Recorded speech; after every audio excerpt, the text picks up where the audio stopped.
자, 이번 시간에는 사회복지 모형이라는 테마를 가지고 사회복지의 분류 또는 사회복지 국가의 분류를 다뤄보도록 하겠습니다.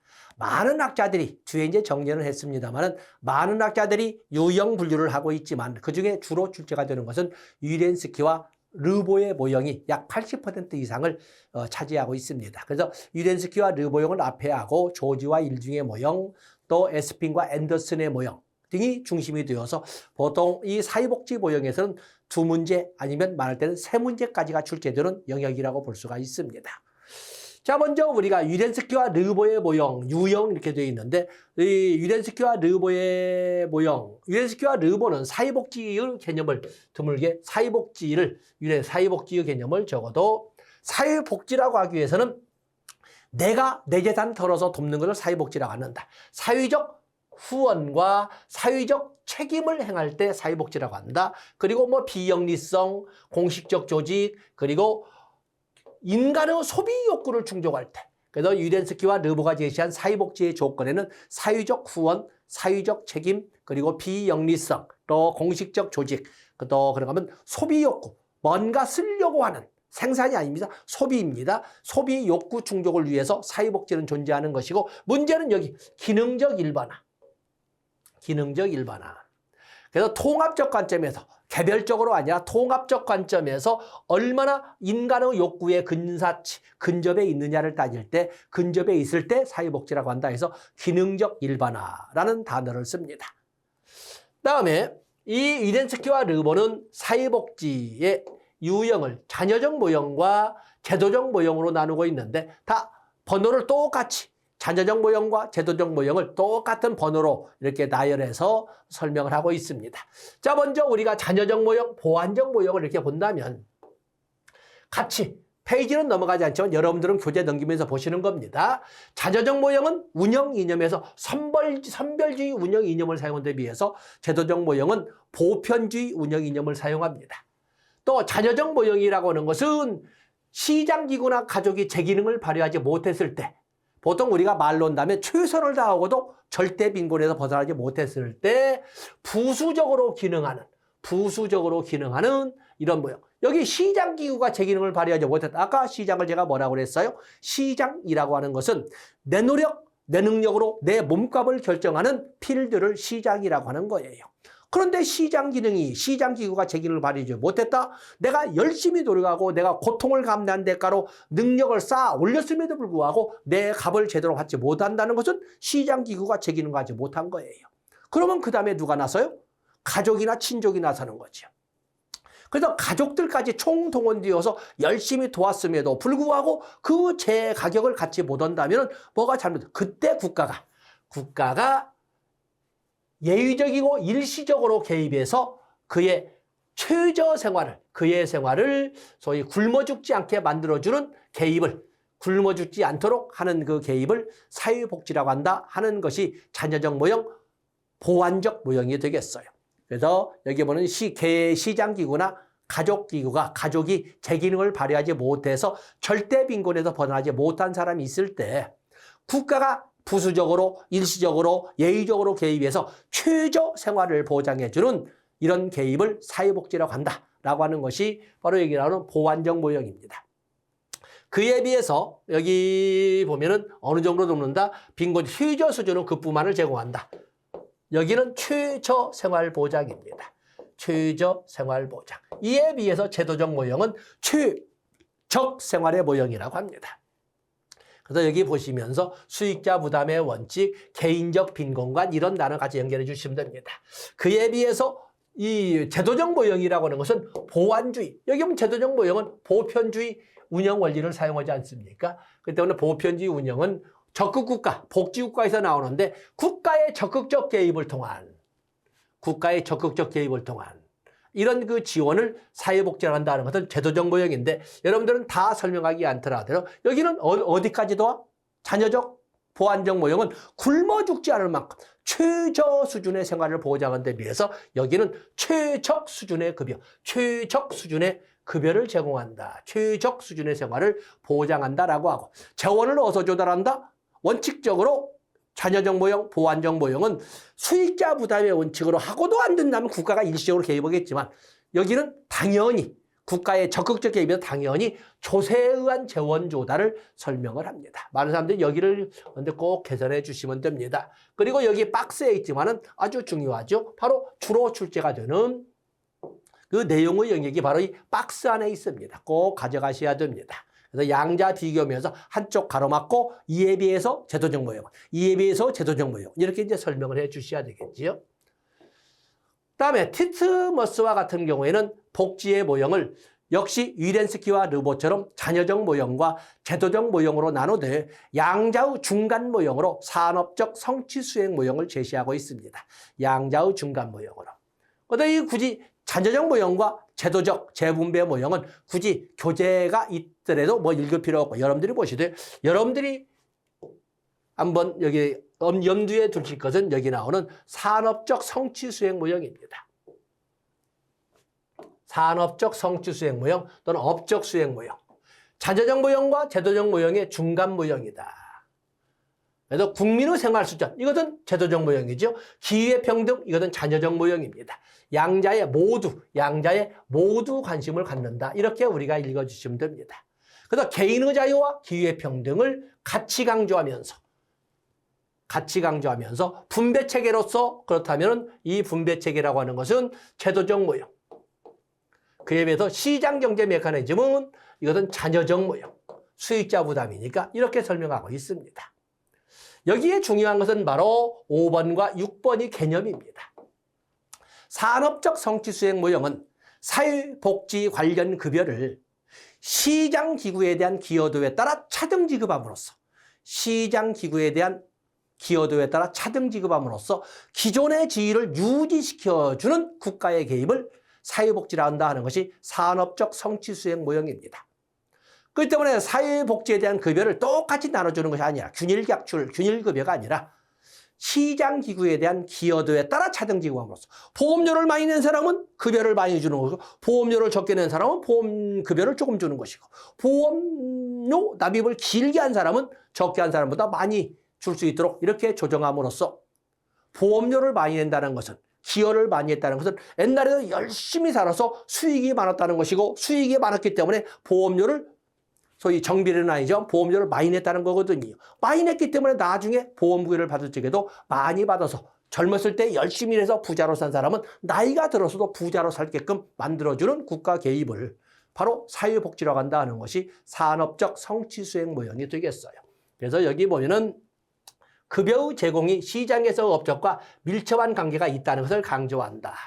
급여는 시장에서의 경제적 기여도에 따라 차등적으로 이루어져야 한다라는 것을 강조하는 것이 바로 여기 나오는 산업적 성취 수행 모형이 되겠고 사람들은 이걸 알기 때문에 내가 열심히 일해서 많이 벌고 많이 번 거에 대해서 많이 뜯긴다고 표현하지만 그래도 그것은 결국에 나한테 급여라는 이름으로 되돌아올 거니까 지금 잘 살려고 하는 내 노력이 나중에도 잘 살게 만들어주는 기틀이 되니까 열심히 일해서 경제발전에 기여하고 경제발전에 기여하는 것은 나이가 언젠가는 돌아오니까 그래서 사회복지 제도를 경제성장의 도구로 사용한다는 점에서 일명 신여적 모델이라고 설명하는 것이 산업적 성취수행 모형이 되겠습니다.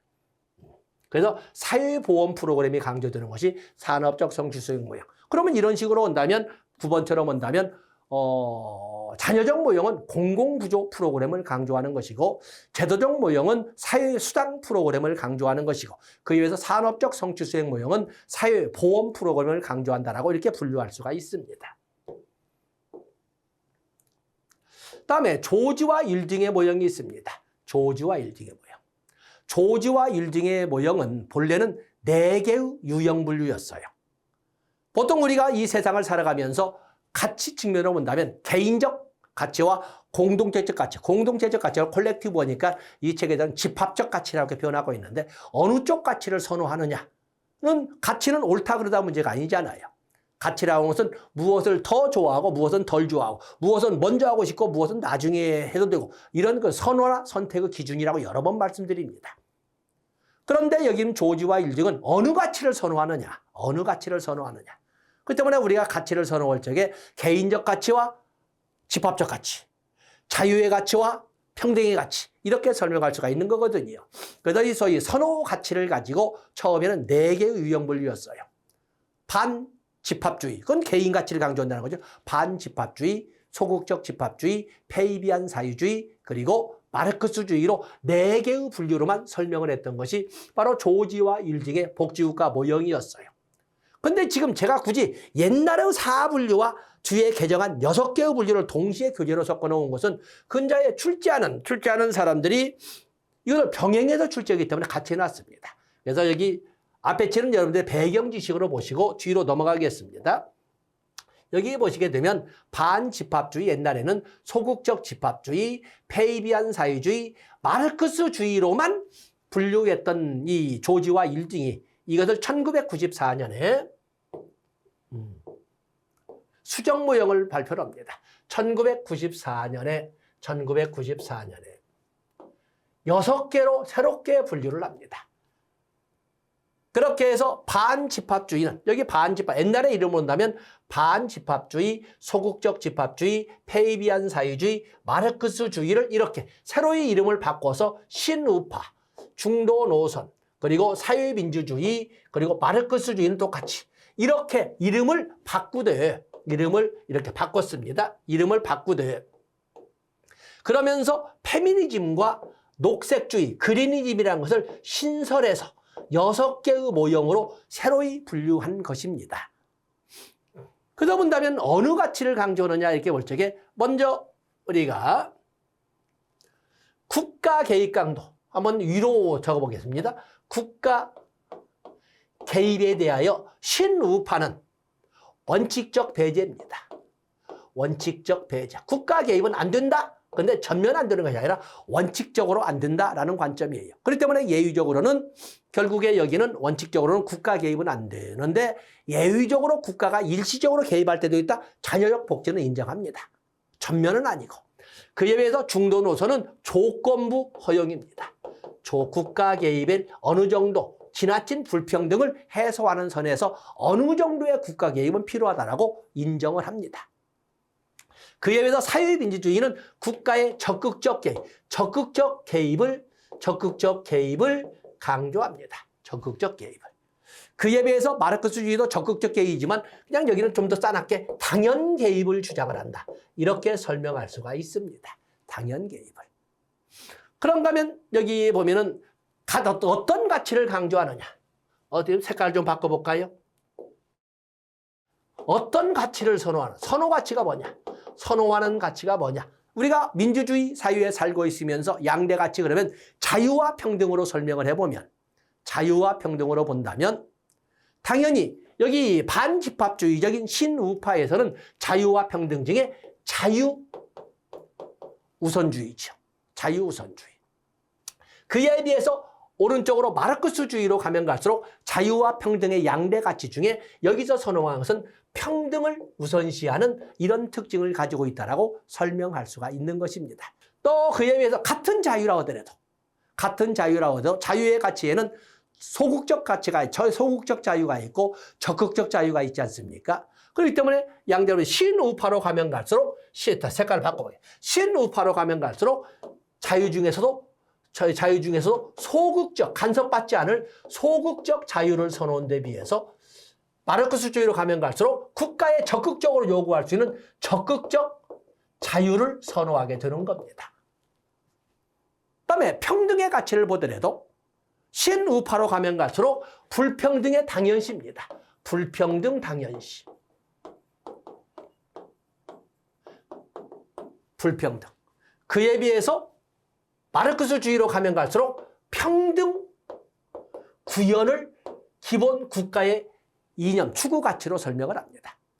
이런 것처럼 어떤 가치를 선호하느냐, 국가의 개입 정도를 어느 정도로 보느냐, 그리고 양대 가치로만 굳이 국한한다면 어느 가치에 우선권을 두느냐, 같은 자유의 가치라도 어떤 자유를 선호하고 같은 평등이라도 어떤 평등을 선호하느냐의 관점으로 이렇게 이념을 나눠볼 수가 있는 것이 바로 조지와 일징의 이데올로기 수정 모형이 되겠어요. 그리고 신설된 것은 사회복지는 양성평등에 얼마나 기여를 했느냐, 페미니즘, 여성해방에 얼마나 기여를 했느냐, 페미니즘적 이런 이념이 있고, 또 그러면 사회복지라고 하는 것은 소위 환경 보존에 대해서 얼마나 기여를 했느냐를 나눠보는 것은 그리니즘 녹색주의라고 하는 것입니다. 자, 잠시 뭐 꾸질꾸질 정도로 이렇게 적었습니다만 박스 참조하시면서 문장을 내려보겠습니다. 자, 여기 신우파. 신우파라고 하는 것은 여기 보면은 특히 자유를 소극적 개념으로 인정하는 소극적 자유죠. 그래서 평등보다는 자유를 하면서 자유 중에서도 소극적 자유를 선호하는, 그러면서도 불평등을 당연시하는 입장에 있다라고 설명을 합니다. 그래서 신우파는 반집합주의적 입장에서 정부의 개입은 유해하다라고 주장하는 입장입니다. 그래서 국가의 역할이 축소론 대신 시장이 더 많은 역할을 수행해야 한다라고 주장하는 것이 반집합주의적 입장이라고 볼 수가 있습니다. 그에 비해서 중도 노선은 종래의 소극적 집합주의가 되겠는데, 사실은 기본 추구 이념은 신우파와 동일합니다. 단지 차이가 있던 중도 노선과 신우파의 차이는 중심가치에 대한 신뢰의 강도일 뿐이다. 그렇기 때문에 중도 노선이나 신우파나 강조하는 것은 자유, 시장, 또 개인, 그렇죠? 개인, 자유, 시장, 개인을 선호한다는 것은 분명한 사실이고, 자유 중에서도 소극적 자유를 인정한다는 것도 똑같이 공통점이 있지만 그 강도가 다르다는 거예요. 그래서 여기는 중도 노선은 신우파와는 달리 절대적 가치로 믿지는 않습니다. 조건부로 신봉한다는 말을 아까 조건부라는 말을 쓰고 있지 않습니까? 그래서 써먹을 만큼만 해서 지적 실용주의적 입장에서 써먹을 만큼만 해서 우리가 가치로 인정하는 것이지 무조건 절대적으로 이런 말을 쓰지는 않는다. 이 말을 하고 있습니다.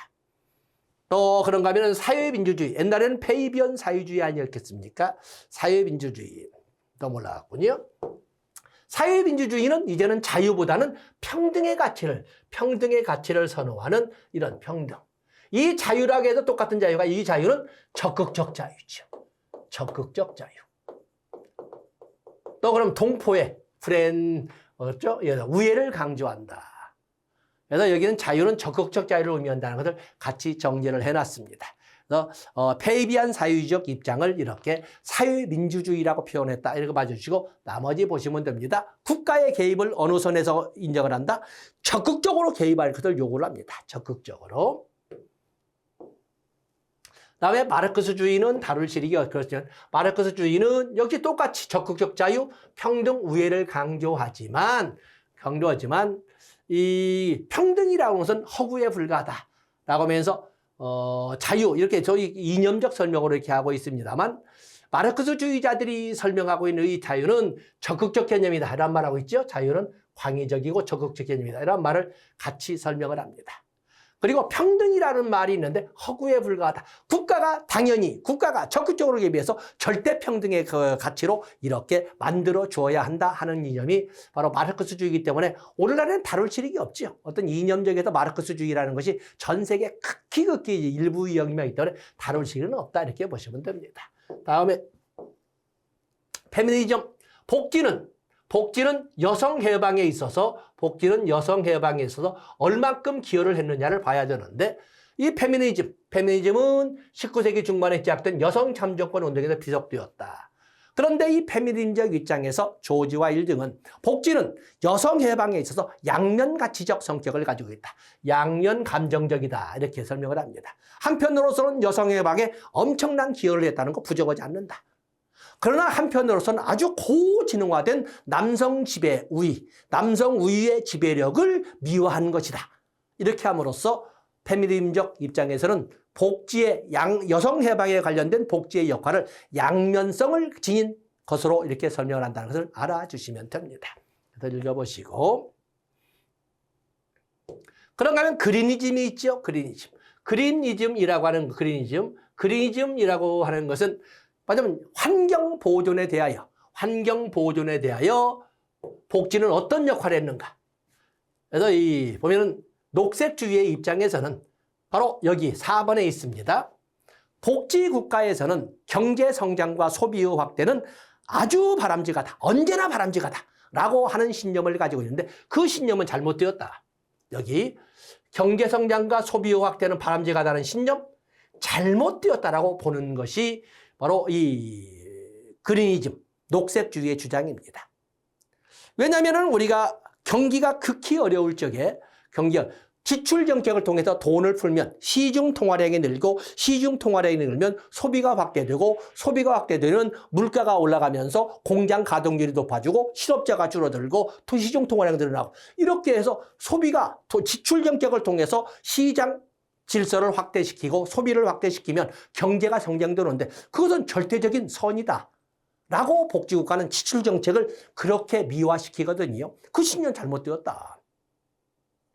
라고 하면서 결국에 나중에 제가 예를 드는 것이 언젠가 그 광고를 볼 적에 전신주에 붙어 있는 포스터, 저격병이 뭔가를 겨냥하고 있는 총이 있는데 전신주에 그 포스터를 붙이니까 저격병의 총이 그 저격병의 뒤통수에 와 있는 이런 사진을 본 적이 있거든요. 결국에 소비의 확대 그 과정을 거듭 거쳐서 경제의 성장을 이끌어가는 것은 절대적인 선이다 라고 하는 것은 당대의 잠시적인 미학은 들 수가 있으나 장기적으로는 후대들이 사용해야 될 자원을 없애버림으로써 그리고 경제성장은 필연적으로 화석연료를 사용함으로써 후대들의 삶의 터도 없애버리게 된다는 것이 된다. 그렇기 때문에 이것은 무조건 선이라고 볼 수는 없다. 라고 하는 것이 바로 이 페미니즘 아니면 그리니즘의 하나의 이념이 되겠어요. 그리고 대규모 기술은 유해하다. 또 그런가 하면 여기 보면은 산업사회의 탐욕적이고 개인주의인 정식은 자원 고갈을 촉진시킨다. 그렇기 때문에 보통 ESSD 환경적으로 인바이런먼털 환경적으로 사운드 건전하고 사운드 서브스테이너블 지속 가능한 디벨롭먼트 개발. 그 때문에 보통 우리가 줄여서 지속 가능한 개발을 주장하는데 그린적 주장이거든요.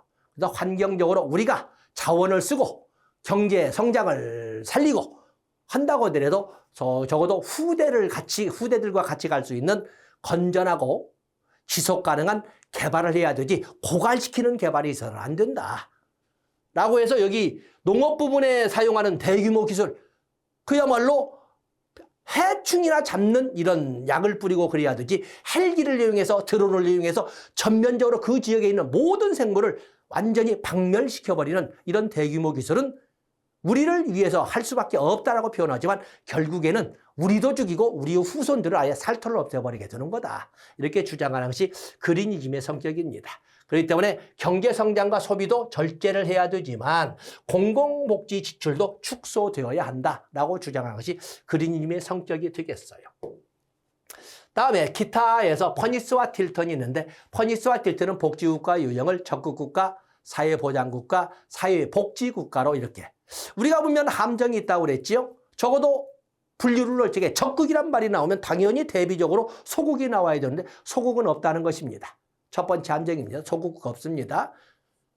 적극국가를 그 사람들이 말할 때는 보통 북유럽에 특히 스웨덴형으로 설명을 하는데 아닙니다.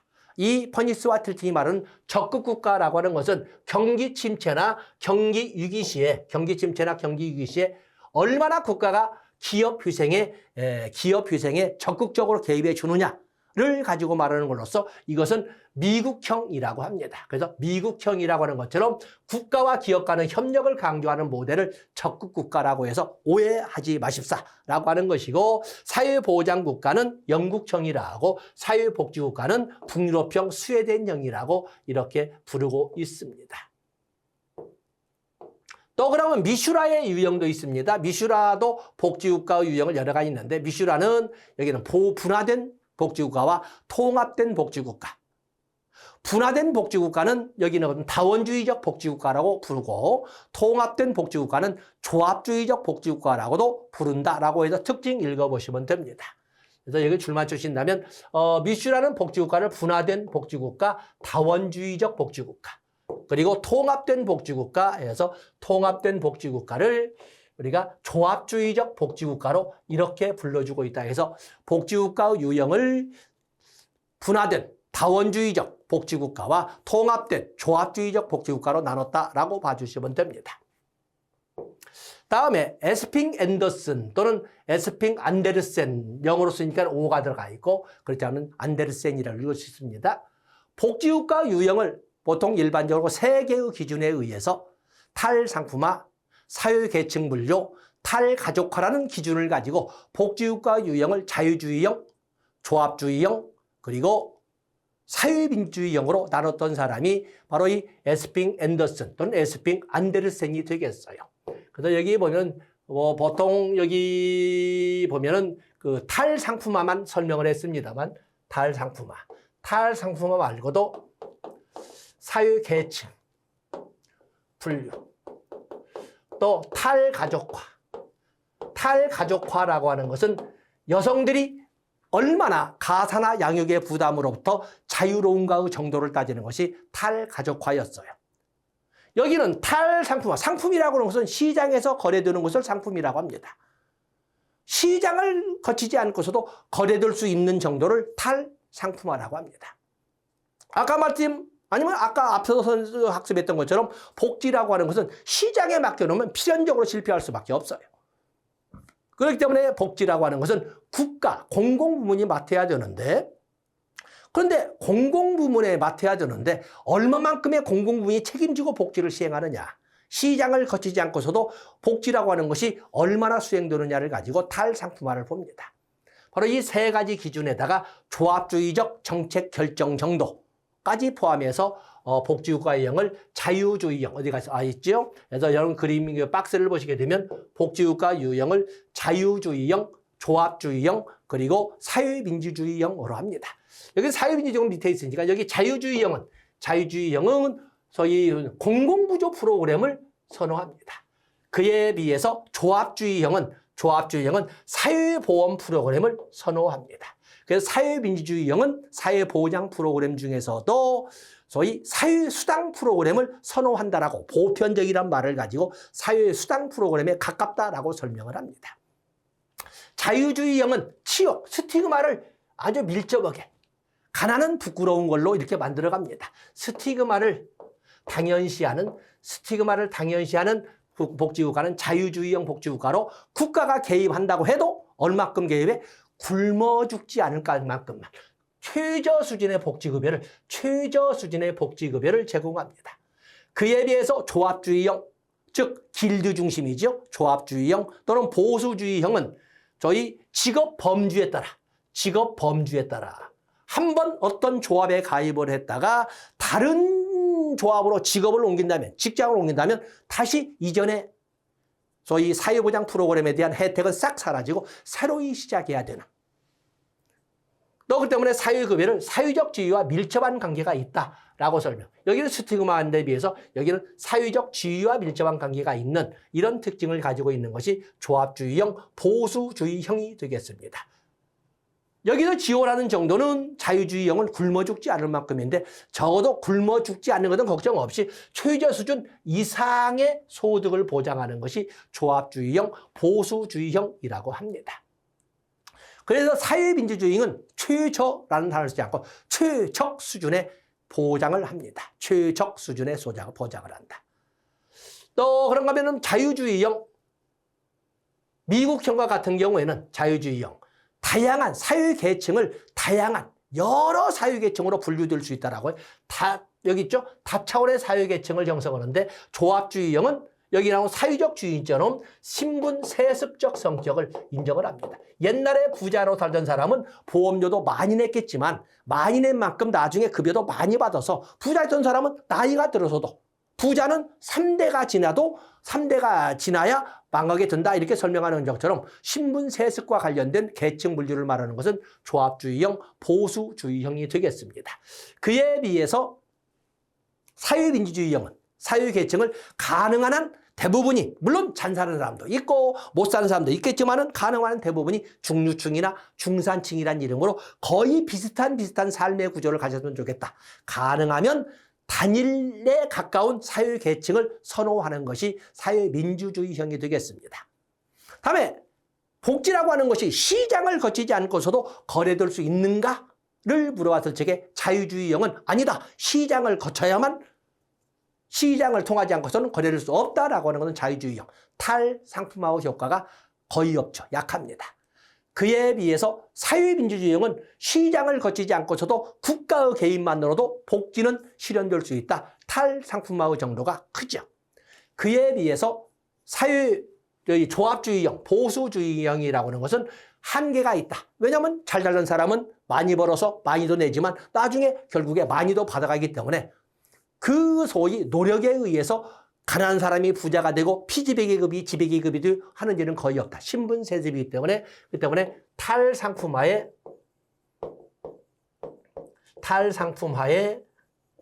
한계가 있다. 이렇게 우리가 설명을 하고 있는 것입니다. 여기 있군요. 탈상품화 효과는 한계가 있다. 왜? 신분세습적 성격을 가지고 있기 때문에 굳이 복지를 통해서 내가 가난했던 사람이 부자가 되고 아팠던 사람이 질병을 공짜로 치유받을 수 있고 이렇게 되지는 않는다. 이렇게 설명을 합니다. 다음에 탈가족화에 있어서도 자유주의형은 그냥 남자들은 전리품을 가져오니까 바깥 양반, 여자들은 집에서 그 전리품을 관리하기 때문에 안식구라고 하는 남녀 분업을 당연시합니다. 그에 비해서 보수주의, 조합주의는 옛날처럼 그런 것처럼 현모양처처럼 집에서 살림이나 하면 좋겠지만 굳이 원한다면 도와주기는 할게. 그래서 탈가족화에 대한 국가의 어느 정도 개입도 허용하는 것은 보수주의, 조합주의입니다. 그에 비해서 사회민주주의는 여성의 사회적 진출이라고 하는 탈가족화에 대해서 적극적으로 지원하겠다는 의견을 밝히고 있는 것이 사회민주주의형이 되겠어요. 그래서 보통 우리가 이 에스핑 앤더슨의 복지국가 분류 유형은 탈상품화, 사회계층 분류, 그리고 탈가족화, 또 일부에서는 조합주의적 정책 결정의 강도 이런 등등을 가지고 복지 국가의 유형을 자유주의형, 조합주의형, 삼인주의형으로 나눴다라고 이렇게 정리해 주시면 되겠습니다.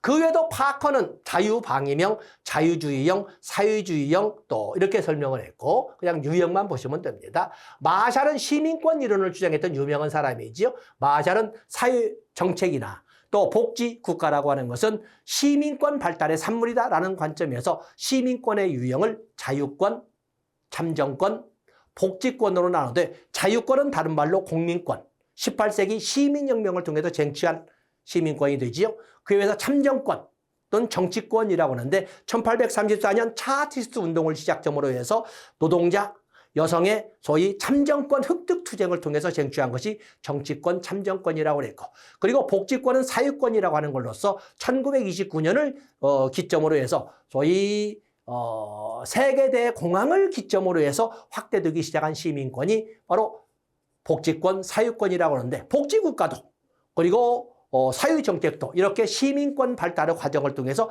만들어진 것이다. 이렇게 이론을 전개하는 것이 마샬을 중심으로 하는 시민권 이론이 되겠습니다. 바로 이런 내용들을 이게 마샬의 복지 이론이라겠지만 사실은 시민권 이론으로 뒤에 이제 시민권이라고 있지만 이렇게 정리를 한 겁니다. 그 외에도 저희 복지의 모형이나 복지국가 모형을 많은 사람들이 있지만 여기서는 주로 출제가 되는 위렌스키와 르보의 모형, 또 조지와 일딩의 모형, 또 그러면 퍼니스와 틸튼의 모형, 그리고 에스핑 안데르슨의 모형, 또 그러면 여기 파커의 모형도 봤고 또 미슈라의 모형도 봤죠. 이런 등등을 중심으로 봤습니다만 그 외에도 많은 학자들이 복지 유형을 분류하고 있지만 이 정도까지는만 봐도 좀 과하게 보지 않았냐 할 정도가 되니까 고민하지 않으셔도 됩니다. 이런 분류가 있다라고 보시면 됩니다. 자, 이렇게 해서 이번에는 우리가 복지국가를 넘어서 사회복지의 유형, 사회복지 국가의 유형을 정리한 걸로 하겠습니다. 고맙습니다.